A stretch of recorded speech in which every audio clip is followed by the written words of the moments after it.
Hello, everyone. I'm Bob Keyser. This is the Son of Man Urantia Project. Today's episode is the final version of Son of Man Urantia, Chapter 4, Jesus at Jerusalem. You can get your own copy of Son of Man Urantia in paperback, hardback, or ebook at lulu.com.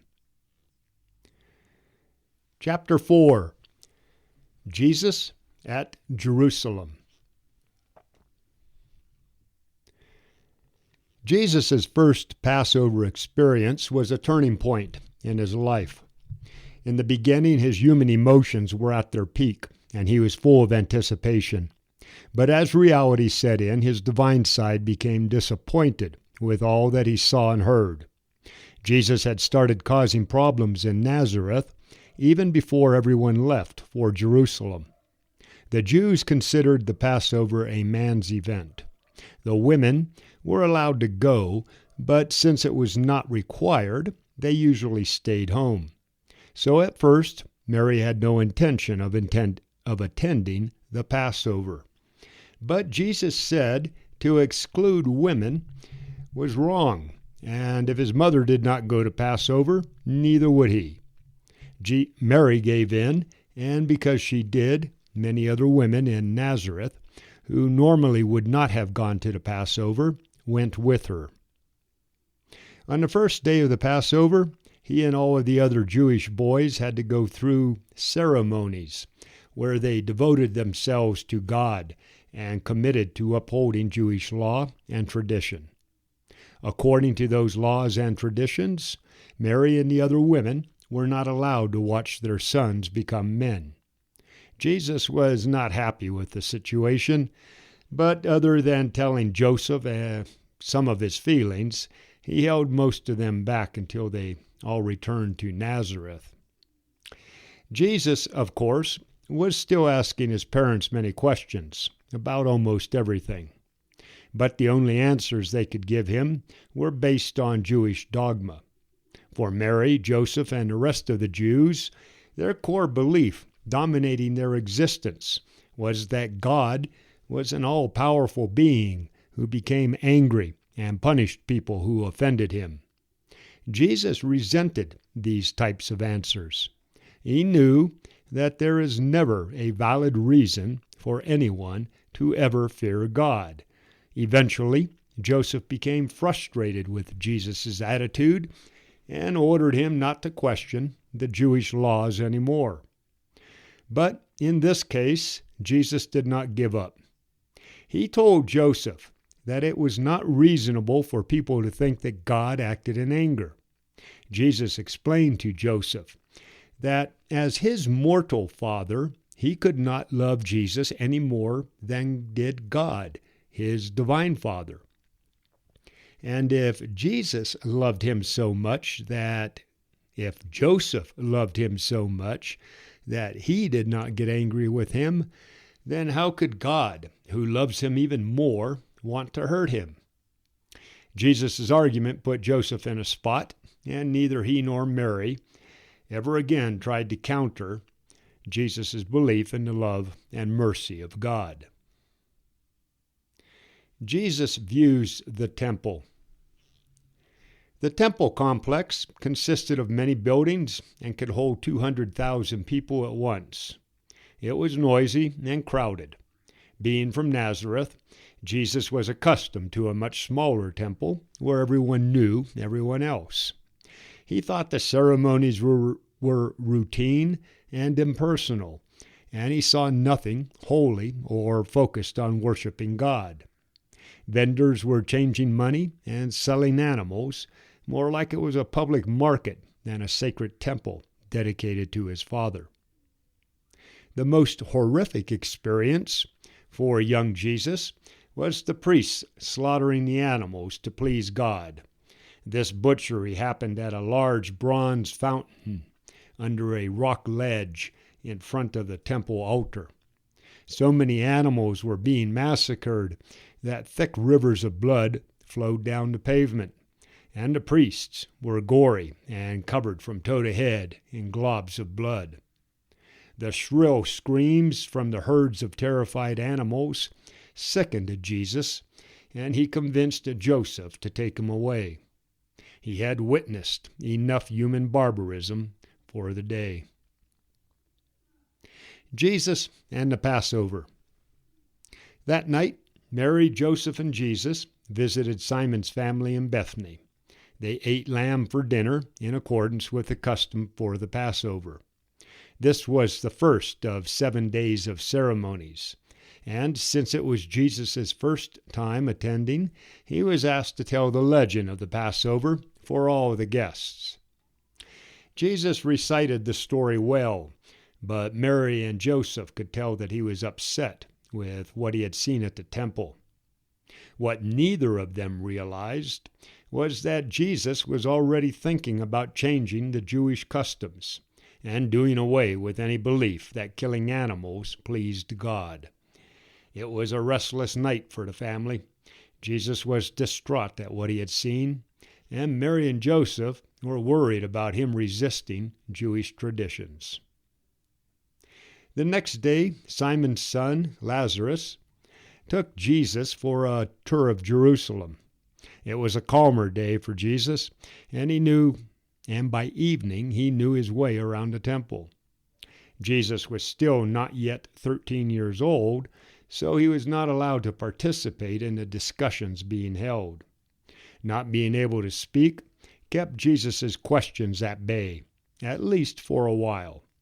As the week wore on, Mary and Joseph often found their son sitting off by himself, thinking. Jesus was acting strangely, and they were getting worried. By this time, Mary and Joseph just wanted Jesus back in Nazareth. Jesus' mind was filled with questions. Of the thousands of people from all around the world attending the Passover, Jesus met and talked with over 150 of them. He was always interested in other people, and by now he knew something about the cultures in Egypt, Parthia, Turkestan, Mesopotamia, and the Western Roman Empire. All of these contacts just made Jesus want to keep learning more about humanity. Mary and Joseph leave. The party that had traveled from Nazareth for the Passover had all agreed to leave and return the day after the Passover week. Their plan was for everyone to form 2 groups outside of the temple at about 10 o'clock that morning, the men in one and the women and children in the other, as normal. Jesus had gone to the Passover with the women's group, but since he was now a man, he was supposed to walk home with the men's group. This created some confusion, and Mary and Joseph each thought that Jesus was traveling with the other. But Jesus had earlier gone to the temple, and when he heard some of the priests having a discussion about angels, he forgot about the trip home. Jesus was left behind in Jerusalem, and Mary and Joseph did not realize this until they met each other in Jericho later that night. First and second days in the temple. Jesus remained in the temple all day, listening to the priests' discussions. He was less stressed now that the complex was calmer.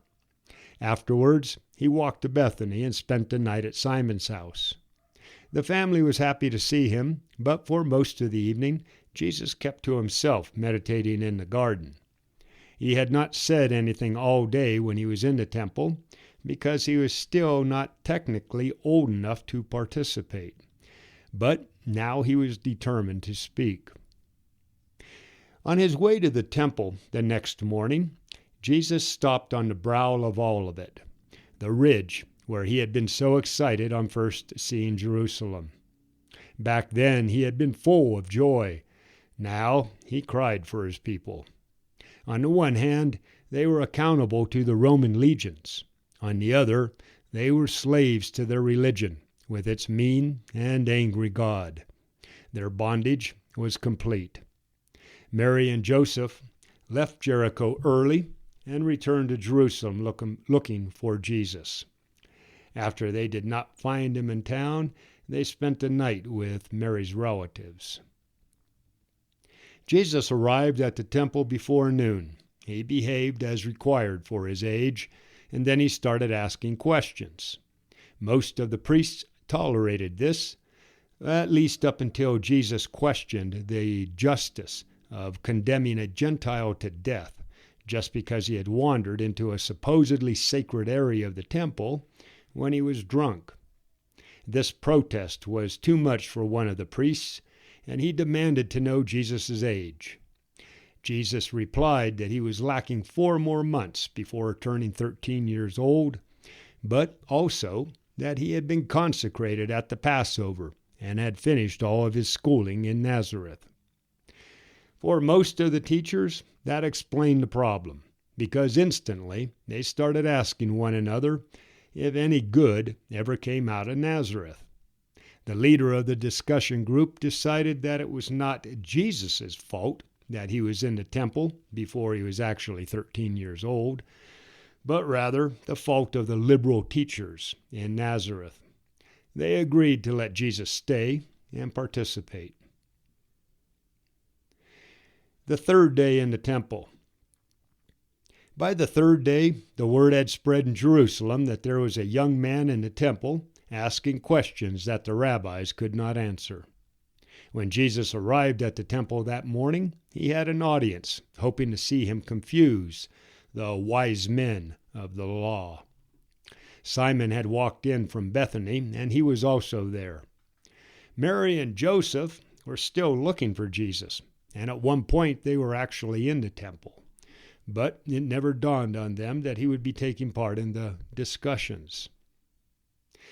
For more than 4 hours, Jesus debated with Jerusalem's religious leaders. He did not argue with them. He taught them with his questions, or rather, in the way that he would ask his questions. Jesus always worded them so that they challenged people's beliefs, while at the same time showed them better ways. He never took unfair advantage of people, and he treated everyone with respect. Jesus' goal was never to just win an argument, but instead to give people greater truth and understanding of God the Father.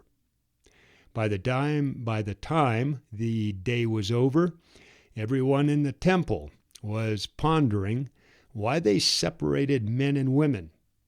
If God really loves us, why do we kill animals to please him?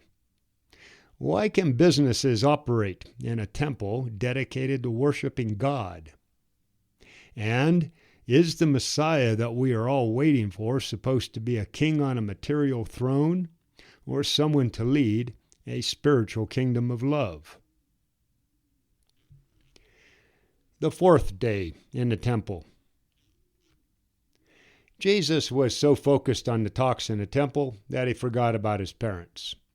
Mary and Joseph were more worried every day, and by this point they thought that maybe Jesus had gone to visit John in the city of Judah.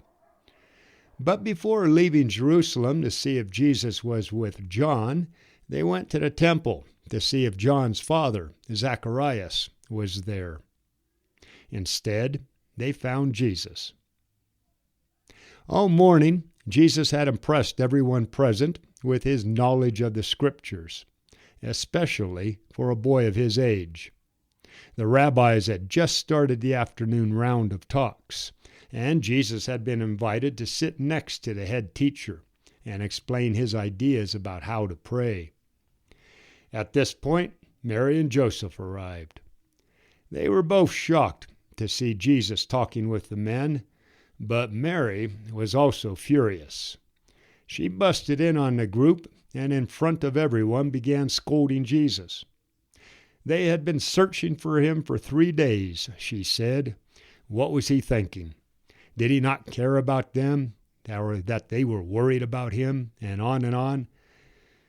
Joseph was upset, but he held his peace while he let Mary do the speaking, or, in this case, yelling. Everyone present was shocked and sat there wondering what Jesus was going to do. When Mary had finished venting her feelings at Jesus, he stood up in front of his mother.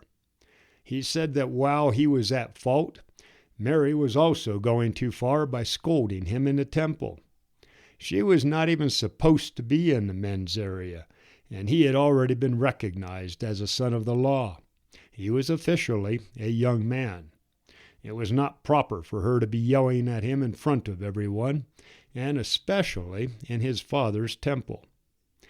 After a moment's thought, Jesus then asked his mother why they had spent so much time looking for him. He said they should have expected to find him in his Father's house, since it was time for him to be about his Father's business. This comment left Mary speechless and astonished everyone else. After a moment, Jesus told his parents that everything was proceeding according to his Father's will, and they left to go home. On the way back to Jericho, Jesus again stood on the brow of Olivet and looked down on Jerusalem. This time he did not cry. Instead, trembling with emotion, he vowed to someday return, clean out the temple, and break his people's bondage to their old beliefs. When the family arrived back in Nazareth, Jesus had a short talk with his parents. He told them he would never again cause them to worry while he lived in their house. Jesus had to balance obeying his parents' rules on earth and doing his Father's will in spiritual matters. If there was a conflict between the two, Jesus would not agree with his mother and father, but he would follow their wishes. Joseph was confused. He was not sure what to think about his son. But Mary had heard Jesus vow on the brow of Olivet that someday he was going to return to save his people from bondage. Mary held to her beliefs and kept trying to prepare Jesus to sit on the throne of David as the King of the Jews. Mary even went so far as to recruit her brother, Jesus' favorite uncle, to help her mold him into a Jewish patriot. But Jesus' mission was not political, it was spiritual, and not just for the Jews, but for everyone in the world. All right, everyone, that's it for Chapter 4. Next up is Chapter 5, The 2 Crucial Years. You can get your copy of Son of Man, Urantia over at lulu.com. It's in paperback, ebook, or what's the other one? Hardback. All right, everyone, that's it. Defend liberty.